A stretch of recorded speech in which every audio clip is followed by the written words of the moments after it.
Hello, welcome to Comic Tropes. I'm your host, Chris. Folks, this is a very informal episode. I wanted to talk about what, in my opinion, were the best comics of 2020. 2020 was a rough year. One of the few bright spots in them was the fact that there were some really fantastic comics that came out. Stuff from indie to mainstream, foreign to domestic. Lots of cool comics that came out this year. I have what I've given a lot of thought to in terms of narrowing it down to just like my top 10 picks. But that isn't like anything definitive, you know? It's very subjective. This is my opinion. So I can share this with you, maybe give you a point of view on something you've already read, or if you haven't heard of it, count it as a recommendation. Of course, I'm really curious to hear what each of you thinks is the best comic of 2020. So feel free to share that in the comments below. That would be very interesting. Just want to prompt a discussion, not a debate, not an argument. Just want to sort of focus on some of the good stuff that came out this year. So before I even get to my full top 10, first I wanted to just rapid fire list some comics that were honorable mentions, things that were close but not quite top 10. I'll start off with the X-Men books this year by Jonathan Hickman. Artists like Mahmoud Asrar, Leinil Francis Yu. Reason I like it, great artwork, no question. Seems to be going in interesting places. Can't quite say that it's the best because it feels like it's still building up to something big and epic. A lot of Hickman stories take their time building to somewhere interesting. So we're sort of still in that building phase. It's interesting. It'll all depend on the payoff as to exactly how good this is. Right now I'm enjoying it quite a bit. It's just that, you know, we haven't quite gotten to any of that payoff yet. So it's still sort of like a wait and see. A newer book that I really liked was Department of Truth by writer James Tynion. Artwork really reminds me of somebody like Bill Sienkiewicz is who I'm thinking of. This artist is Martin Simmons. So I'll just sort of show you like, you know, a couple pages in here and you can see that it's that's sort of like painted but, you know, impressionistic as compared to completely literal. And basically this has the premise, what if a ton of conspiracy theories were actually real and being hidden from us? Cool idea for a story. Don't really know where it's going yet. Early days. So for now, this is just sort of on my radar. Could be very, very cool. Another, like a lot of these you'll see, if they're sort of honorable mentions, it's more because they're so new and not really sure exactly where it's going yet. Firepower by Robert Kirkman and Chris Samnee. Fun adventure comic, kung fu, a little bit of superhero stuff mixed in, more like mystical stuff. Think like a modern day Iron Fist type of book. It's fun though, and the art is incredible, just incredible. This one really caught my eye. Stillwater by Chip Zdarsky and artist Ramon K. Perez. Oh my God, what a cool story. This basically posits that there is a small town in America and they've kept this huge secret, which is you cannot die in this town. So obviously the townspeople want to keep that a secret, but they don't age. So imagine being like a kid for like, you know, a generation. That would be pretty hard to deal with. And people would start to probably get a little twisted with not really being able to have any completion to anything. And into this, like a newcomer comes into town. It's creepy. This is like definitely sort of a thriller kind of a book. Not like outright gory horror, but definitely a thriller. Very cool. Really like Stillwater. Highly recommend that. Excellence has been going in some excellent directions. I did not mean that pun. This is with artist Carrie Randolph, writer Brandon Thomas, and it posits that there is magic in the world. It's black people that control it, but it's in the modern world, like our world. And it's a cool little contrast. Cary's art always excites me. I think he's a very cool artist that just like, there's a real dynamism. I sort of got that word out. There's a kinetic energy to his artwork. And I like this. This definitely feels kind of suitably epic and not just like, you know, some sort of weird take on Harry Potter. No, it's its own thing with magic. Very cool. Crossover, another book that's like brand new, so like we'll see exactly like where it goes, but the premise is just mind-blowing, as this cover sort of implies. Writer Donny Cates, he's had quite a year. It also put, I don't have a copy here, I just realized, Venom. Venom would probably get an honorable mention. Venom has been really exciting and interesting this year. This has artist Jeff Shaw, who he's worked with on God Country before, as an example. Great art, great story. The premise is all of a sudden, pretty much every fictional character from comic books, all of a sudden at once bursts into the real world and brings with it a lot of chaos and death and damage, because they have huge battles like superheroes do, and there's mystical creatures and stuff. This will definitely be taking advantage of a lot of creator-owned stuff to actually cross over and exist in this book. So if you like meta-narratives, something like this is definitely going to catch your eye. It's weird. It's weird in a good way. The last honorable mention I have is anything that Ed Brubaker and Sean Phillips put out this year. They put out a bunch of stuff. Cruel Summer was one of my favorites, focusing on characters from Criminal. Because, God, these guys can do no wrong in my book as far as crime goes. Some gorgeous work here. It's an exciting story. It's dark. It takes lots of twists and turns. It's really hard to guess where this is going. And another one that they just put out was Reckless. I'd also give that at least an honorable mention. They may just show up in my top 10. Without any further ado, let's get into my top 10. This is not in a ranked list. This is just 10 books that made the cut. I couldn't quite figure out how to rank it. But anyway, first one, superhero book, Immortal Hulk. It's very impressive to me that we're now like 3 years in on this run, and it's still surprising me and taking unexpected twists and turns. Basically, this past year has focused on the idea that, okay, gamma-powered creatures like the Hulk, the Leader, Doc Samson, and many more can come back after they die. If they die, they will come back. This explains, like, now how that can be exploited. And it's got the Leader. He's a clever guy, you know, that's his whole power. He's gamma-powered, but he's really smart. He's figured out how to hijack bodies and possess them when they die. He can, like, hijack the body, go back into the real world, impersonating and being that other person. And it's got a lot of body horror. Seriously, this is a superhero book that's really a horror book. The body horror in it is quite disturbing. Actually, here's another horror title. Something is Killing the Children by James Tynion and artist Werther Dell'Edera. I might be mispronouncing that name. Sorry, I don't know.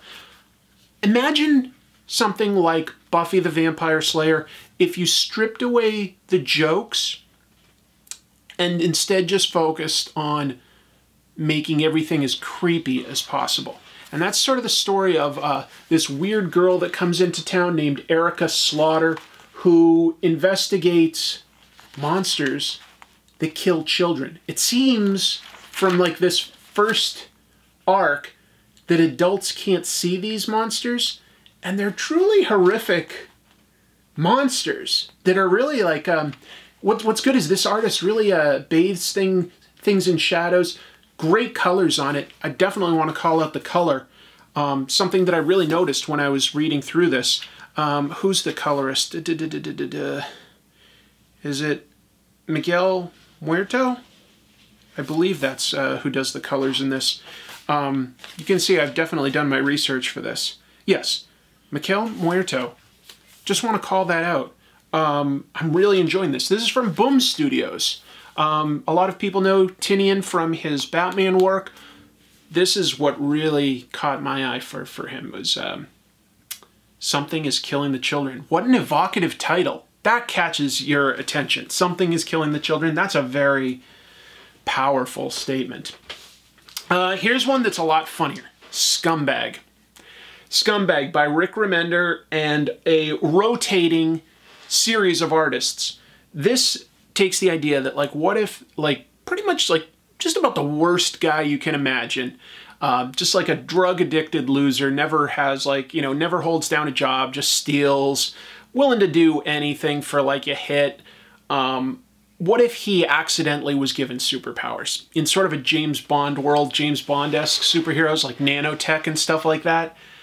It's funny, and from the few comic book stores that I've talked to, they're saying that this is selling very, very well. It looks like the numbers are very strong on this for an Image title, and seemingly growing. And it's because it's so funny and exciting. Definitely sort of a new way of looking at a sort of James Bond style thriller. A little, not quite superheroics, but definitely like amped up to a new level. Kind of like, what else would, like maybe like the Kingsman movies or where the Fast and Furious movies have gone. You know, they take like the spy genre trappings and then they elevate it by like going over the top. This goes over the top. It's really funny. It's really crass and crude, so it may not be for everybody, but it makes me laugh. I think that there's something special here. Scumbag definitely makes the cut. All right. Anybody that's been watching this channel knows I am totally in the bag for the Brubaker Phillips team. I think that they're just incredible. Like, I've never read something by them and been disappointed personally. And this was my favorite book that they put out this year, which is saying something. Pulp. Now, on the cover, looks like it could be a Western. Not quite. It's more like a guy that was a cowboy and now he's like, you know, a few years into the more modern world, gets involved in one last heist. An old man, like, you know, involved in a heist. What if you took like somebody like Clint Eastwood's character in Unforgiven, but instead of him being an old man that was still in the Old West, he had been a young man in the dying days of the Old West, and therefore, like, became an old man in, like, you know, 1920s Depression era New York, something like that. And so an old man going on sort of like one last heist for, like, very emotional, personal reasons. A great crime story, as usual, but with some sort of a twist to it by having that sort of Western background underlying his history. It's amazing. It's just one of my favorites this year, easily. That cover alone looks like it could be a movie poster to me. I don't know. This one is one I feel like you could adapt this into a great movie, actually. But if they don't, that's okay. I probably prefer the comic. All right, I was surprised by this. I read a little bit of manga, and I wish I could have said that My Hero Academia made my top 10 this list, because I do like reading that book. That's a book I enjoy. But this year has been more about setting stuff up there, and it doesn't quite make my top 10. Here's a newer book. This is actually the first tankobon, and they're up to about 7 now. It's called Witch Hat Atelier. Atelier. It's hard for me to say that word. It's a French word. Atelier means something like sort of a workshop. The artwork in here by Kamome Shirahama, gorgeous stuff. And she's actually done a few mainstream comic book stuff for like Marvel and DC. Very detailed. As far as manga goes, I feel like this has a very sort of Western influence actually to a lot of it. Let me see if I can find any sort of page that represents what I'm talking about. All I can say is like, when I look at this, I think of somebody like Art Adams. You know, there's the manga influence, but there's a lot of detail to certain things. Let me just actually skim through this and find a page of what I'm sort of talking about. I'll just use this one for the heck of it. There's like sort of like a face, and yeah, that's manga. But I think that there's a lot of Western influence in it. There's a lot of delicate line work here that almost reminds me more of, if we're talking like Western, not even like American, sort of British influences. So it takes place in, you know, a vaguely medieval type of world. This young girl, Coco, lives with her mother, who's a seamstress, okay? A dressmaker. And Coco loves magic. She's like a fangirl for it. But she grows up knowing that only people that are born witches have that power. She just would love to be close to it. Well, some weird things happen. She's given a wand that's a pen and some ink by like a mysterious stranger. And she comes to learn that she accidentally made some magic happen. She actually accidentally, this is tragic, she freezes her mother. She didn't mean to, but she just copied what she saw, and she accidentally used magic. Well, this master witch named Kifri, he's kind of a young guy, he rescues her and explains that's the secret to this world. Anybody actually can do magic. And they keep that a secret because the world would be complete chaos if everybody knew that they could just do magic whenever they wanted. So it's sort of a hidden skill, and he takes her under his wing. Kifri decides to train Coco, and you know, Coco's goal is to eventually save her mother by becoming a better witch. Kifri's goal is to understand who this mysterious person is that would give Coco these magical materials without explaining it. That's a pretty weird thing. And there's an underlying subtext to Witch-Hat Atelier that I really like, and that is the love people have for stationery. Because they get very special, like wand pens and inks and papers. If you ever visit Japan, stationery stores are very popular. They're into nice stationery. It's sort of a collectible. So it has a weird, fun subtext. Tragic sort of history in the back, but she's going to go on a long journey to become a witch. I liked it a lot. I was surprised. All right, my next one is Nothing Like That. Kent State by Derf Backderf. And this is a thick original graphic novel. This is, of course, nonfiction. Kent State was a huge tragedy in 1970. 4 students were killed by National Guard. Powerful story. Derf Backderf has written some other nonfiction that I really liked, like My Friend Dahmer. He actually went to high school with Jeffrey Dahmer. Talks about that in his graphic novel. Trashed is a semi-fictional version of his life when he was a garbage collector. This is, again, taking a look at a real-life story, and perhaps it helps that his artwork is a little cartoony because it sort of softens what's a very tragic and harsh story.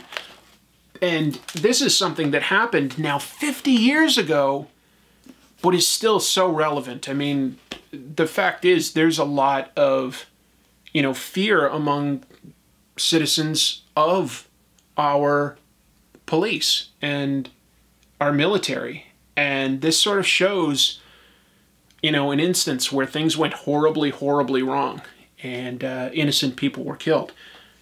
Wow. Powerful stuff. Quite a read. But this is real life. And I think it's unflinching in its portrayal. I think it was really, really good. Here was a series that really pleasantly surprised me.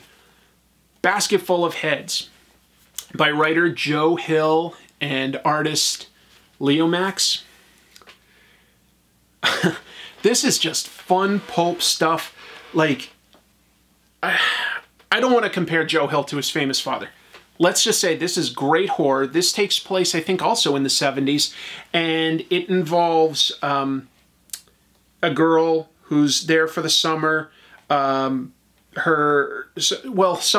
criminals escape from a chain gang. She lives on a tiny island off of like the Massachusetts coast, okay? So some criminals break out of their chain gang this night of a horrible storm, kidnap her boyfriend, who's a cop, and come after her.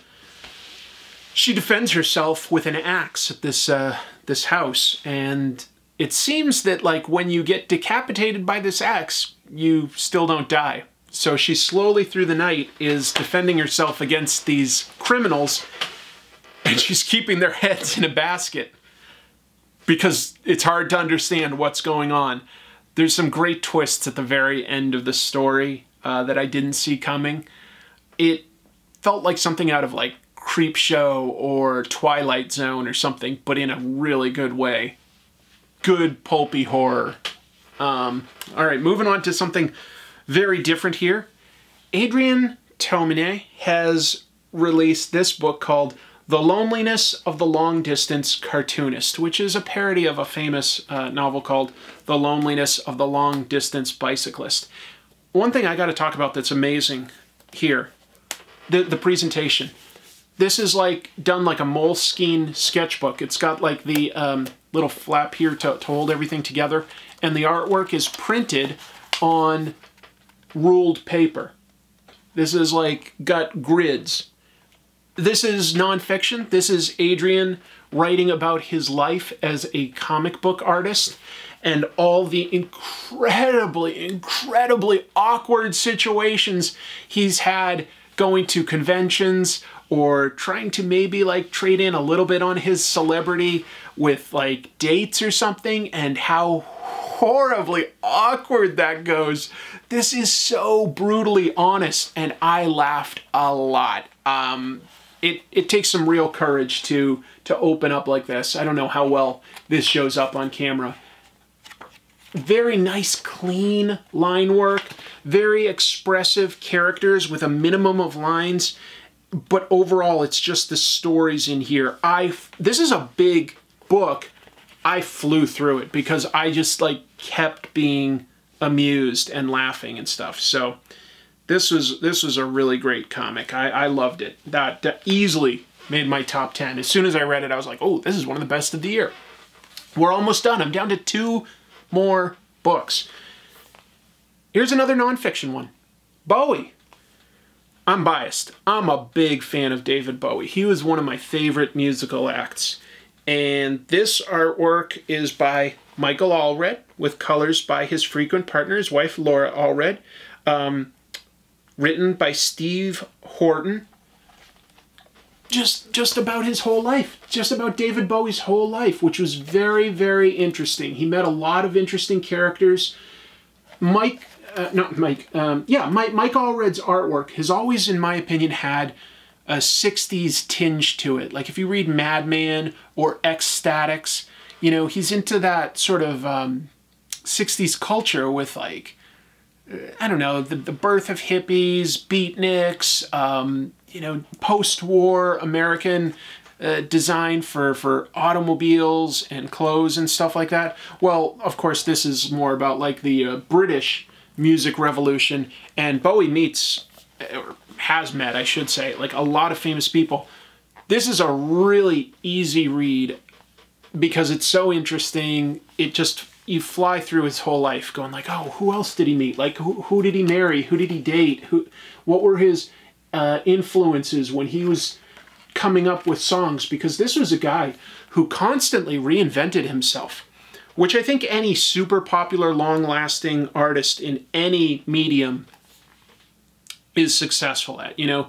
But yeah, and David Bowie to Ziggy Stardust to all sorts of other personalities. Just a great, great title. Strong recommend there. All right, we're down to the final book, and this probably won't be a surprise if you watch my channel, actually. Wonder Woman Dead Earth. Best DC comic I read this year. Written and illustrated by Daniel Warren Johnson. colors by Mike Spicer, a post-apocalyptic mystery story in some ways of like Princess Diana waking up in a post-nuclear war world, kind of Mad Mask-esque because it's got like low supplies. There are also literal monsters in the world. Where did they come from? That's the big mystery. The action is really dynamic and exciting.